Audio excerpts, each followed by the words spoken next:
before we get to the serious stuff, let's have a look at how America's possible next president, Kamala Harris, is going.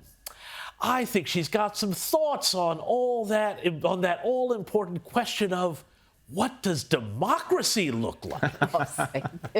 The nature of democracy there are two sides to it in terms of the nature of it. There's a duality. On the one hand, when democracy is intact, it is incredibly strong in terms of the strength it bestows on the individuals. On the other hand, it's very fragile. Our democracy will only be as intact as our willingness to fight for it. It's a duality. I mean, it's a duality of man. Kamala Harris is obviously getting all philosophical on us. Gotta ask, so, I mean, what's she been, I don't know, consuming? I don't know about you, but it felt a bit like she was talking to the colonel from Stanley Kubrick's Vietnam War epic Full Metal Jacket. Might have been able to sort her out. Marine, what is that button on your body armor? A peace symbol, sir. Where'd you get it? I don't remember, sir. What is that you've got written on your helmet? Born to kill, sir. You write born to kill on your helmet and you wear a peace button. What's that supposed to be, some kind of sick joke? I think I was trying to suggest something about the duality of man, sir. The what? The duality of man, the Jungian thing, sir.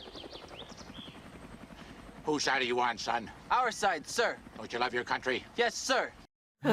Anyway, Kamala also wanted to make sure the audience she was speaking to in Des Moines, Iowa, was clear on one other thing. She really loves Venn diagrams. Oh, not again. I love Venn diagrams. I really do. The three circles, and then they overlap. And so Venn diagrams can help you sort through. I'm just kind of an undercover geek. With the circles and they overlap, I don't know. I was thinking about making a little Venn diagram myself about Kamala and putting her in one circle and that house full of stoners that lives down the street from me in the other and seeing where they overlapped. But the lawyers wouldn't let me. Anyway, compared to her boss, Kamala Harris is doing great. And I mean, look, to be fair to the president, he must be going okay if they let him use the big boy stairs to come down off Air Force One. Oh, but then look at that. Oh, darn, he forgets to salute the servicemen at the bottom of the stairs.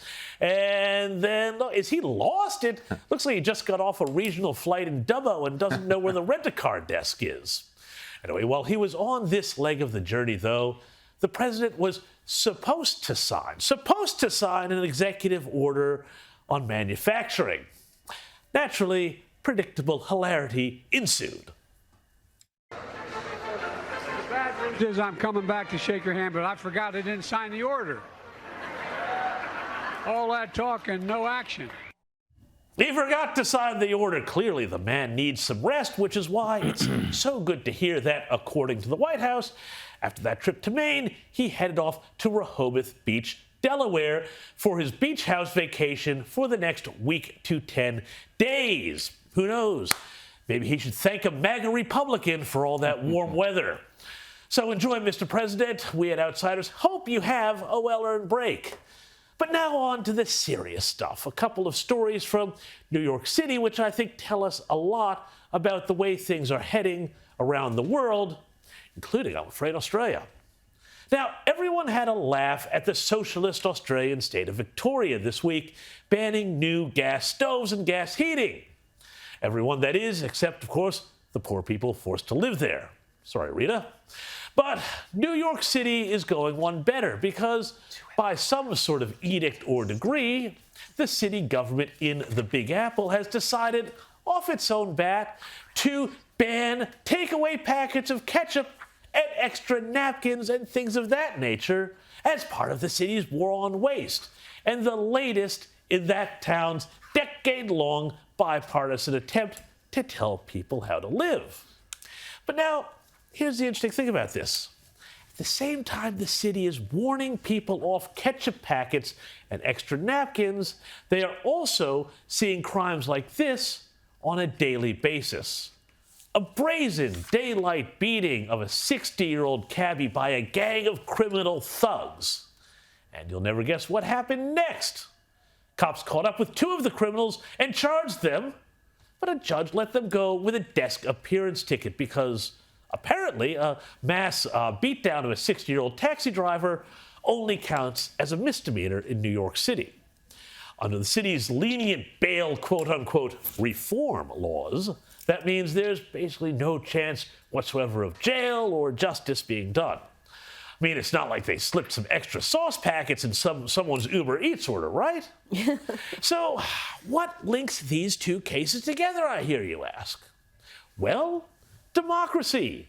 Liberal democracy, or at least the progressive left's version of it, as articulated by Kamala Harris. It's no coincidence that everywhere the progressive, or rather regressive left takes over, the same thing happens.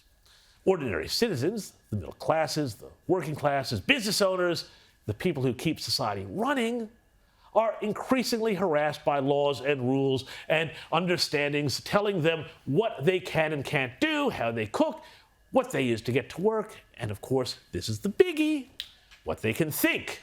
Because of course, there's no surer path to destitution than starting out with a good job and then having HR find out you think there's only 2 genders. But at the same time all this is going on, these ordinary folks in these progressive utopias also see the circle of their freedom, their liberty to go out and live their lives, tightened and constrained bit by a criminal class that is allowed to go unpunished and operate with impunity. This is the day-to-day reality in cities like New York and San Francisco and Chicago and LA, all across the US. Now, the lefty elite, they don't care. They love this stuff. This is all in the service of their revolution, which, as foretold by 20th century's thinkers like Herbert Marcuse and Frantz Fanon, requires a bit of redemptive violence, aka crime, just not violence directed at them. And they have their private chefs, drivers, and security, and top-notch induction cooktops, and all of their favorite restaurants are anyway always somehow exempt from the gas stove bans, so it doesn't matter to them. It's a sort of anarcho-totalitarianism, a scenario where your behaviors are controlled by both laws and the lawless, and people like Kamala Harris gaslight you into thinking that to oppose this democratically is to be an authoritarian who is a threat to democracy. Of course, it's all nonsense, but mark my words. This is the shape of the argument that will decide the future of American society. And don't be fooled, Australia. It's coming here too.